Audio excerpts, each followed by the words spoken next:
Hey, what's up, everybody? Video 44 coming at you with another video. All right, Miami Heat, LA Lakers. That's our team. They're gonna be playing tonight at home, 7 o'clock. And to be honest with you, the Heat are a team that has been dropping some games as of late. They were on a nice little losing streak before they ended up running into Utah, getting smacked around, and then going to the Staples Center and getting smacked around by the Clips or Crypto.com Arena. You know, we still call it Staples around here, but yeah, it was a bit of a situation for them with the injuries, man. They've had guys going in and out of the lineup. You've had Kyle Lowry. He just returned at the Clipper game, but he had been out for a couple games. You got Hayward Highsmith, who's expected to miss tonight's game. You got Jimmy Butler, who's also expected to miss the game, although you can't be certain with Jimmy because at the end of the day, he's a star, and you know how stars like to come back play against us. So I'm not so sure, even though he's listed out this morning, that he won't come back around and try to play tonight. But, you know, Kyle will be out there. The injury report just has Highsmith and Jimmy listed as out, with several other players, including Drew Smith, also is expected to miss the season. But everybody else is a game time decision. On our side, unfortunately, we're missing Rui and D'Lo. I think D'Lo was listed as out, but I don't remember if that was doubtful or out. But it's likely he won't go with the strained tail contusion, maybe. I'm not really sure exactly what that was listed at, but it's a lower back injury that he sustained 2 games ago when he took on a charge. Also, of course, Rui Hachimura with the strained calf. He's going to miss some time with that. Rui's really been injury prone this year, man. It's starting to become a situation. Because to be honest with you, he was a bit injury prone in Washington too. That was really the story there. So he's starting to gain a reputation in my mind as somebody who can't necessarily stay healthy, kind of fragile, even though he's a big guy. Every time he goes down with an injury, he's missing time. So that's becoming a thing. It's starting to be something we have to assess him with. What else? Who else is on that injury report? Braun is considered questionable, but it's the Heat, so he's playing. I'm just telling you right now, he ain't gonna miss no games against the Heat. Not if he could help it. He's playing. AD game time decision. We'll expect him to be out there, and I think Cam. I don't remember who else was on the injury report, but they're likely going to play. Everybody else should be likely to play. Only people we're missing. Oh, of course, Gabe Vincent. He's out for a little while with the knee surgery. So that's unfortunate because, of course, this is his old team. We would have loved to see him play against them.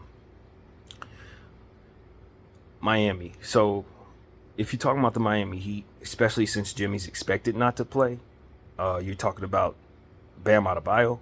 We're talking about Tyler Hero.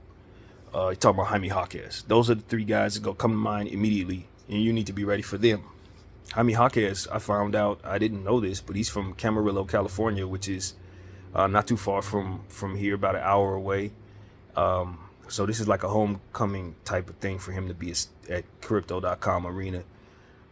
Yet another player the Lakers probably should have taken a look at 16.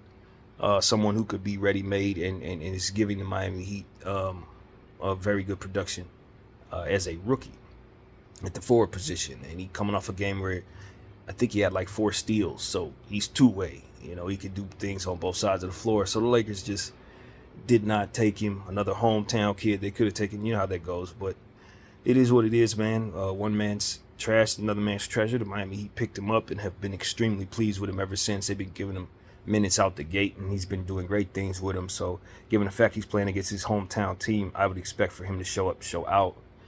Of course, Thomas Bryant is on this team. I don't think he's getting a lot of minutes, but you got to be aware of the ex-Laker. I always try to tell y'all. And also, of course, Cole Swider, an ex-Laker, on this team as well. So you got to be very careful. If they do give those guys any minutes, it'll likely be garbage time. But just in case, we know that those guys have an extra intention on beating us. You got Kevin Love, who's from LA. So again, another bench player on this team at this point. Kevin's not who he used to be, but he could string together 3 threes against us because it's the Lakers and he's from LA, and you know how that goes.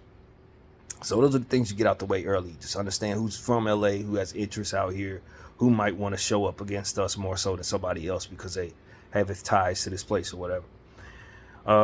Kyle Lowry coming back from injury. I think he might still be on minutes restriction. He only had like 20 minutes or something like that against the Clippers. So I'm expecting him to maybe have that going on tonight. But you got to be careful with Kyle because we know how talented he is. We know his game is not predicated on athleticism or speed or nothing like that. He can just park it from behind the arc, dribble a little bit, shoot a bunch of threes, get other people involved, get to the line, shoot his layups that have him fall on the ground, drawing fouls. I mean, we've seen him do this for years.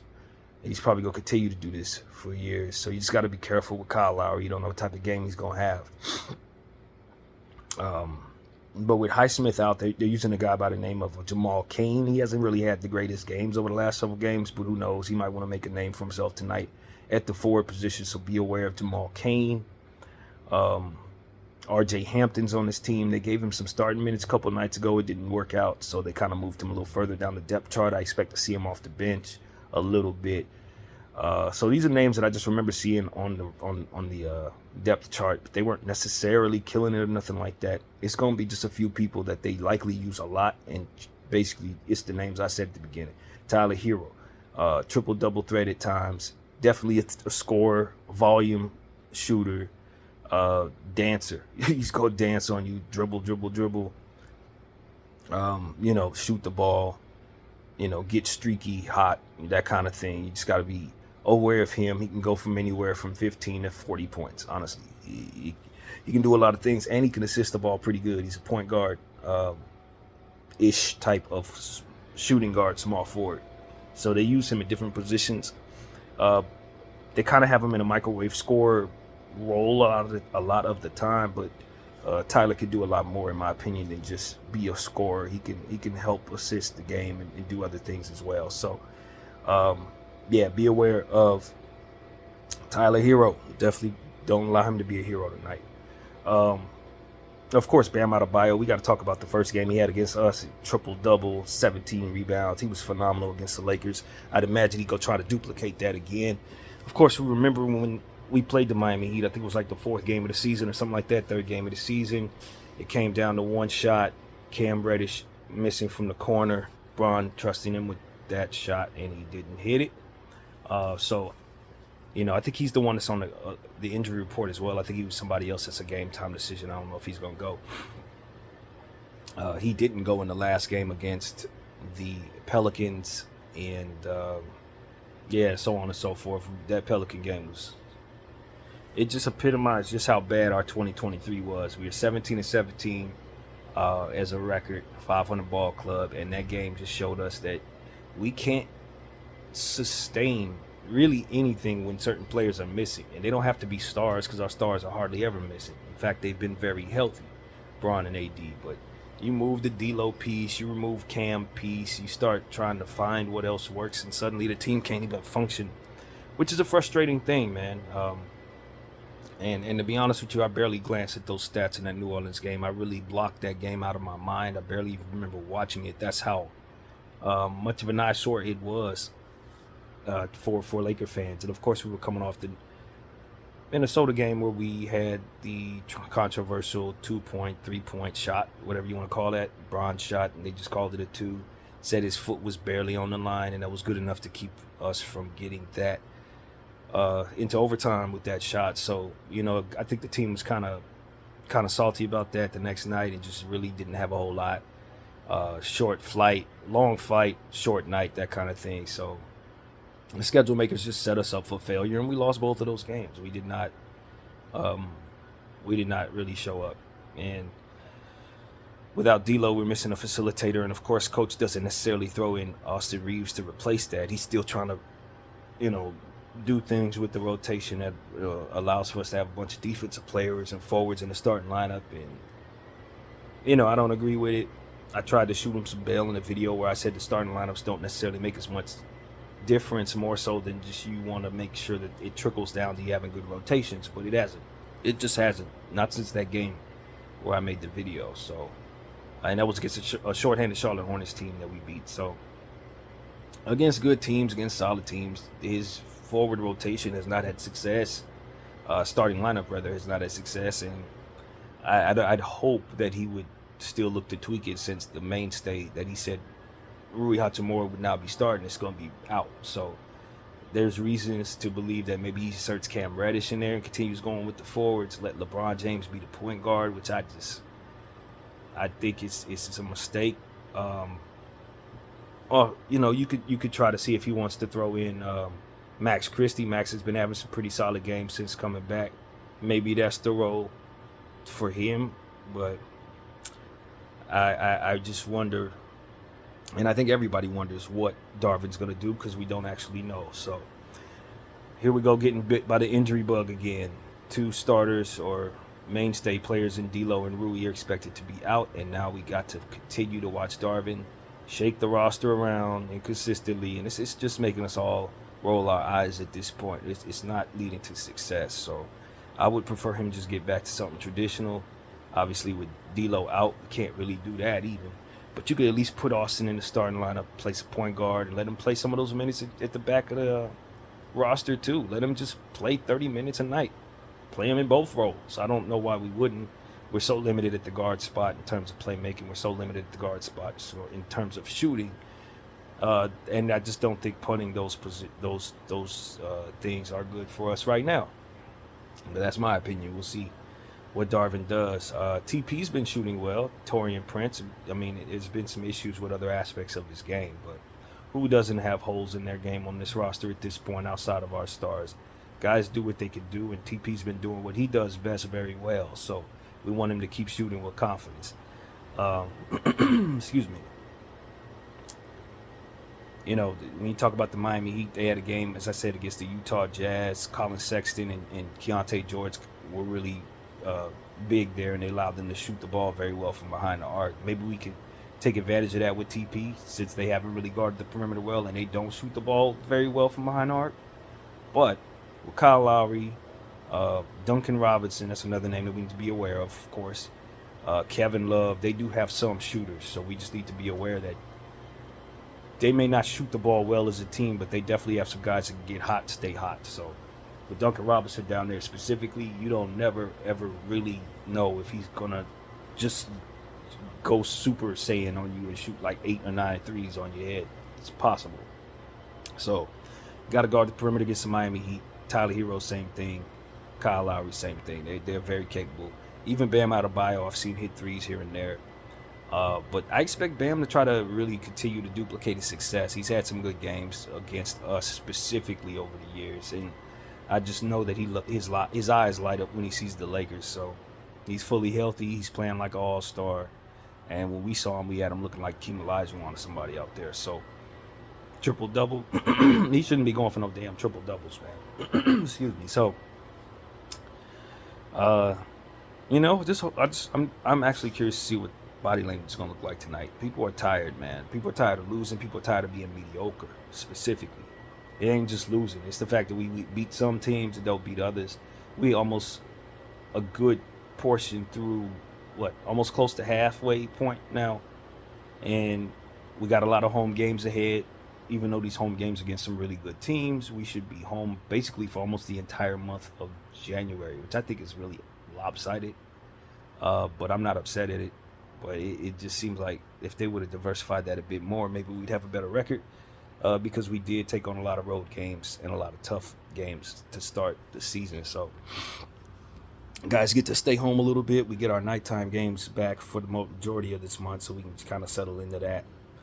No 4:30s, none of that stuff this month, basically. So, it's going to be every other night as well, which is going to be a good rhythm. So I think we get a chance to get some consistency going with our routine and with what we expect to see. So hopefully we can get healthy, stay healthy with our stars specifically, and just kind of enjoy the relaxation of being in LA for the majority of the month. So, yeah, man, the Miami Heat coming in shorthanded. No Jimmy Butler, no Hunter Highsmith.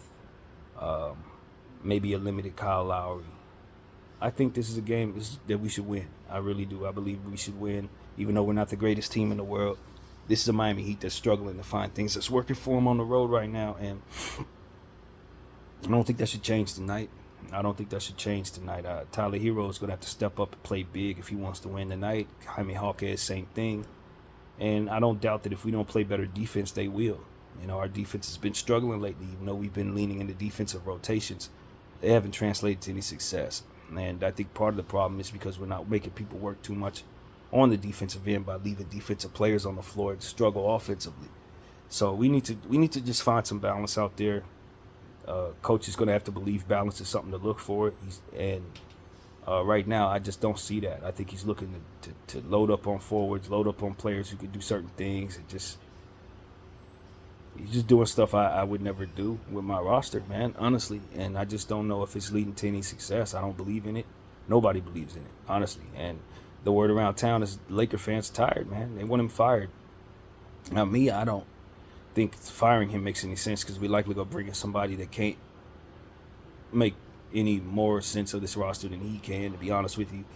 Firing somebody is something you do in the offseason when you have a bunch of names lined up to, do the job, not necessarily bringing in somebody interim and expecting them to win a championship. But I don't know that we can win a championship with Darvin the way things are going either, especially with this roster looking the way it is. Now, I don't know if the Lakers want to swing for the fences. I'm hearing rumors about trades, of course, as you guys are.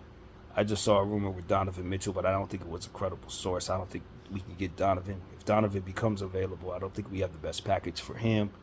But, if something like that were to come about, maybe it could save our season. But right now, we're a 500 ball club, and we have been since the beginning of the season. And I told y'all at the very beginning that I thought we were a mediocre, average ball club. And now that we're halfway through the season at this point, it seems like we're that, man. To me, we're that. But this homestand in this month could kind of tell the story. If we could win some of these home games, maybe win some big games against these guys that are our good teams, but have to play on the road against us, maybe we could start to feel a bit more confident if we could get through this schedule and do something good with it. But health tells the story, man. We got to get people like Rui and Cam and all these guys healthy 100% so that we can have our full team, and hopefully Darvin can do some things that work for the roster and just allow these guys to look their best out there.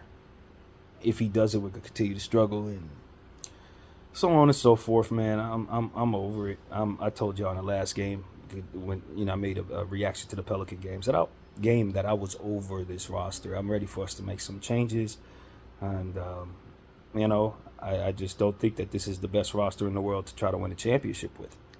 Not to say that I love all the teams that are around us. I think there's some pretenders out there and some teams that are not so good, but we're not any better than that. So we just happen to be a part of the pretender list, in my opinion, and that's very much unacceptable when we have a one-year window for Bron and AD, particularly Bron, who just turned 39 a couple of days ago, no win an NBA championship with us again. And so I just don't know if we're in a position to actually do that, and I don't know who's all acceptable of that. And so I'm not.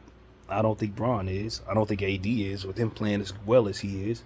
That's another thing. We're getting a good season, a really good season out of Anthony Davis, man. He's definitely going to be an all-star this year. He deserves Defensive Player of the Year thus far. And with him and Bron playing at such a high level, you would think we would be, well above 500 and doing good things. But because of some of our parts ain't healthy and, dare I say, ain't really that great, couple that with our coach who's just doesn't seem to get it. Our team isn't very good, man, and let one of these stars go down, and you're gonna really see how bad we actually are, and that is ultimately why I think a trade is most necessary for us to become a solid to good team.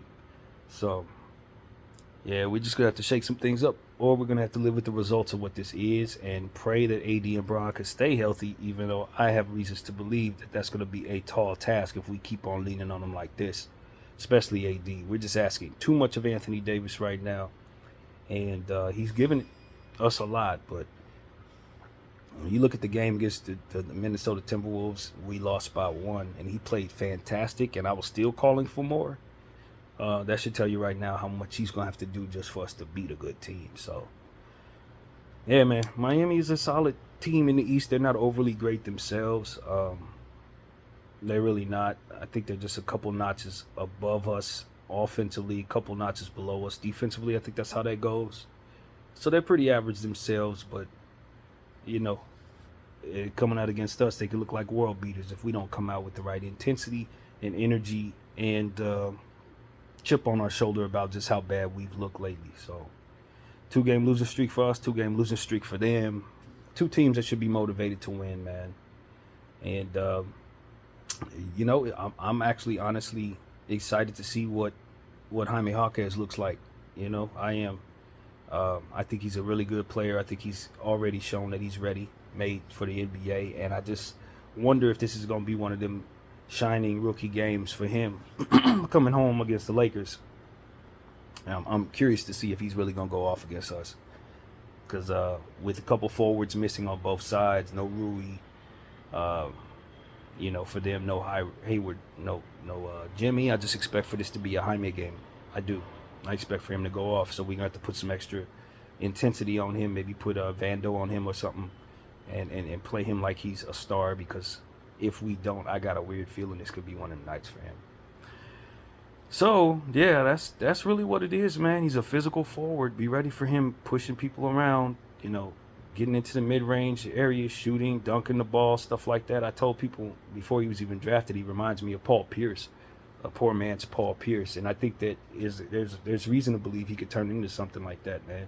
So just be ready. He's not overly talented like Paul, but like Paul, he's a big body who doesn't necessarily need to jump out the gym and go crazy athletically to get to his spots and be effective from those places, get to the line and be effective there. So, I think it's, if we come out and play him like he's a star, we'll be happy we did. Put it like that. We defend him like he's somebody to really defend, you'll be happy you did. And so that's really what it is, man. Streaky team. Bam Adebayo creating havoc on both sides of the floor, rebounding the ball. Anthony Davis will have his hands full with Bam. He will. So we're just going to need something out of Bron, man. Obviously, we're going up against the Heat. Clearly, LeBron James is going to be awake for that, even though he's questionable, so he could not play. I just don't see him missing that game. I really don't. So your Lakers are going to be wearing yellow uniform tonight on a home floor, which is something I always love to see. And the Miami Heat are going to be wearing their black Heat culture uniforms, which I think they're corny as hell, putting culture on there. Honestly, that's corny, man.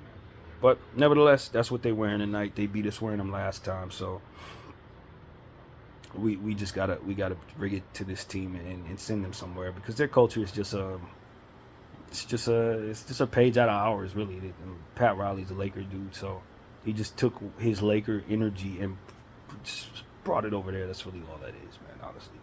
But you know what I mean? We gotta show them that, man. They ain't us, and we need to start acting like us, because we haven't been acting like us either, for that matter. I don't know that we've really done a whole lot to make people proud about wearing purple and gold this season. We're some mediocre basketball club, man, straight up, and our coach is not helping by doing unconventional things that are not working, and we need some guards in the lineup, man. I'm telling you, LeBron James has guard skills. That does not make him a point guard. Everybody that's running around saying LeBron is a point guard need to understand that he's getting the ball stolen from him when he does it. Turnovers are a problem. And, Alvarado showed us that against New Orleans when he had 4 steals, 2 of them against Bron in very embarrassing fashion. So you don't want Bron having, mice chasing him around and all that. You don't want that. That's not a good look for him. And with Rui not being out there, we're probably going to need him in the post even more. So I'm kind of cool on point Bron. I am. I've never been a fan of that. He could do what he does as a point guard from different positions, and that's where he's at his best, in my opinion. Not trying to actually have him running against small people, man. No. So that's pretty much the thought there, man. I'm hopeful the team can make me feel good about watching them tonight, man. I have not been feeling great about watching the Lakers as of late. I really haven't. I've been kind of disinterested in this roster at this point. We could use an infusion of new talent right now, and so hopefully with the trade market now shaking open with the Toronto New York trade, hopefully we could be the next one to pull the trigger and get something going, man. What? I don't know. Hopefully it ain't something I ain't gonna like, but at the end of the day, if we don't get some talent in here that can kind of play some two-way basketball and get some scoring on the board, I'm afraid we're going to be a 500 ball club all the way through the season, man. I'm very, very concerned about that being what we ultimately are. Maybe we'll make the play-in tournament. Maybe we'll fall all the way out of it and give New Orleans a fantastic pick. That's the worry. So You don't want that, LA. You do not want to be giving New Orleans another asset. And you definitely don't want to get so unlucky as to get a fantastic pick after missing the playoffs, only for it to go to New Orleans Pelicans, which I would not rule out. Teams like us, sometimes they get the first overall pick when they miss the playoffs. I've seen it before. And that wouldn't go to us, and that would make us miserable. So that's worst case scenario, but nevertheless, missing the playoffs is not entirely out of the question when you got healthy Bron, healthy AD in January, and you 500 ball club. How much healthy you think they're going to stay? You better get them some help. That's what I tell you. So that's pretty much where we at, man. Fire Darvin Ham is a real thing, but I don't think it's reason to believe that Genie's actually going to do it unless we go on a very, very bad month. If we have a very bad month where we win like 2 games out of this, yeah, he's out of here. But other than that, I just don't see them wanting to fire him and then letting a guy like Phil Handy, who's not a head coach, or someone else, one of the assistants from his from this thing, be a head coach in the situation. I doubt it very seriously, but I also am not happy with what I'm seeing out there, and Darvin's going to have to get it together, I guess. I don't know what to say, but I'm not feeling none of this, man.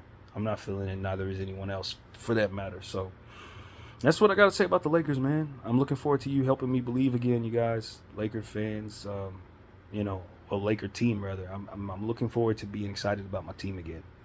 Through what is it, 34 games? I'm not, I'll watch, but if they start looking like they're going to be mediocre, I'm pretty sure I'm going to tune out, because that's how I felt against New Orleans. It's just, they got to make us believe again, man. They got to make us excited again. This is not what we signed up for, especially with Bron and AD being healthy, man. You got to give them something better than this. So that's pretty much what it is, man. Hopefully the Lakers do that, man. Got the Miami Heat tonight. A lot of Laker interest down there. A lot of Miami Heat interest on both sides. Teams should be ready for the fight tonight. And given the fact that both of these teams are playing kind of mediocre, it could be a special night. It really could. It could be special given the sense that both of these teams could play at that level, or both of them could be angry and want to play at a higher level. Whatever the case may be, it should be a close game in my opinion. So that's really where I'm at with it, man. 7 o'clock Pacific time, 10 o'clock Eastern, which probably means 7:15. That's something I want to tell Laker fans. If the game's here and they say it's at 6, it's usually at 6:09. If it's at 7, it's usually at 7:15. If it's at 7:30, it's usually like 7:45. They really are slow about starting games very, very consistently in LA. I don't know why that is, but that's exactly how it usually goes. It's just slow, man. On the road, nah. If it starts at 7, it probably starts at 7:05. But here, nah. So I'm pretty sure if you tune in at like 7:08, you the first quarter probably starting like that, around there, to be honest with you. So that's just something I've been noticing for the past several years, and I really would love for the Lakers to do something about that. Start these games on time, please. Seriously. So that's pretty much what I got to say, man. My name is BDF44. I thank you all for watching. I'm out.